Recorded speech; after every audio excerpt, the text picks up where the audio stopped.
জায়গা ব্যয় কইরা মসজিদের শহরকে মূর্তির শহর বানাবার চেষ্টা করবেন না। কিয়ামতের ময়দানে আপনার বাবাকে আল্লাহ পাকের সামনে লজ্জা দিবেন না, শরম দিবেন না। কথাটা কি ভাই খারাপ বলছিলাম? মুসলমান হিসেবে পরামর্শটা কি খারাপ না ভালো? রাজনীতির জন্য নয়, ভুল বুঝবেন না। সরকারকে দালাল গোষ্ঠী বুঝাবার চেষ্টা করেছিল, ধান্দাবাজেরা চান্দাবাজেরা দখলদারিত্বরা বুঝাবার চেষ্টা করেছিল। ওলামায়ে কেরাম বঙ্গভবন দখল করতে চায়, ওলামায়ে কেরাম সংসদ ভবন দখল করতে চায়, ওলামায়ে কেরাম সরকারকে হটাইতে চায়। এই সমস্ত কথার কারণে হাজার হাজার ওলামায়ে কেরামকে জেলখানায় পাঠাইল। কারা নির্যাতিত হয়েছিলাম, মজলুম হয়েছিলাম। দখলদারিত্বর জন্য নয়, এমপি হওয়ার জন্য নয়, চেয়ারম্যান হওয়ার জন্য নয়, মেম্বার হওয়ার জন্য নয়। ওলামায়ে কেরাম কুরসিন কানেও বেকার থাকে না।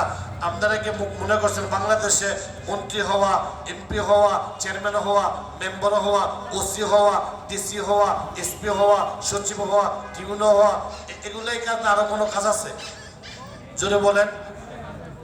আমরা জাতির জিব্বায় 1400 বছর আগে যে কোরআন নাজিল করা হয়েছিল, আলিফ বা জবর আব বা জবর বা, কায়দা পড়ায়া, আমপারা পড়ায়া, কোরআন শরীফ পড়ায়া জাতির জিব্বায় কোরআন শরীফ আমরা উঠাই দিয়ে বলেন না আল্লাহু আকবার।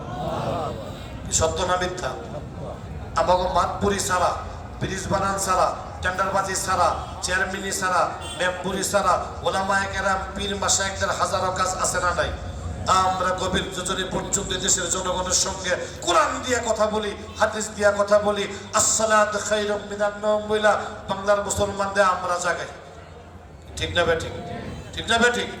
আমাদের হাতে তো কাজের অভাব নাই। এই জন্য তো আমি জায়গায় জায়গায় বলি, ওই যে জেলখানায় বলছিল জেলার সাহেব যে আপনারা কি জেলখানায় মাদ্রাসা বানায় বানাইবেন, আমাদেরকে জঙ্গলে পাঠাবা, কাজের অভাব নাই। মঙ্গলে পাঠাবা, কাজের অভাব নাই। সমুদ্রের তলদেশে পাঠাবা, লা ইলাহা ইল্লা আনতা সুবহানাকা, কাজের অভাব নাই।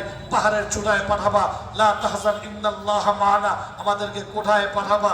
এক বুজুর্গ সাগরের উপর জিকির করে, এক বেচারা বলছে সাগরের পার জিকির করেন কেন? মাদ্রাসায় যান, খানকায় যান। ওই সাগরের পানিও নরম, পানির মালিক আল্লাহও নরম। কি কি আমিরুল মুমিনিন ফিল হাদিস আব্দুল্লাহ ইবনে মুবারককে বলা হয়েছে উনি ছাদের ভিতরে জিকির করতো, বিল্ডিংয়ের ছাদে। বলে ছাদে জিকির করেন কেন? ছাদের থেকে আল্লাহর কাছে মনে হয়। সুবহানাল্লাহ। উনারা জিজ্ঞেস আপনি চুপচাপ থাকেন কেন? আমি চুপচাপ থাকি না, আমি নবীজির সঙ্গেই থাকি। তার মানে হলো এই ইমাম তিরমিজি রাহিমাহুল্লাহ বলেন, মান কানা ফি বাইতিহি তিরমিজি ফাকান্নামা ফি বাইতিহি নবিয়্যুন ইয়াতাকাল্লাম। আপনারা মনে মনে ভাবেন ওলামায়ে কেরাম কোন গুন্ডা বাহিনীর জোরে কথা বলে, ওলামায়ে কেরাম কোন হকিস্টিকের জোরে কথা বলে, ওলামায়ে কেরাম ক্ষমতার জোরে কথা বলে না, গুন্ডা বাহিনীর জোরে কথা বলে না, দলীয় প্রোডাকশনে কথা বলে না। ওলামায়ে কেরাম তো কথা বলি ইমানি শক্তিতে। ঠিক না বেঠিক? আমাদের শক্তি কোথায়?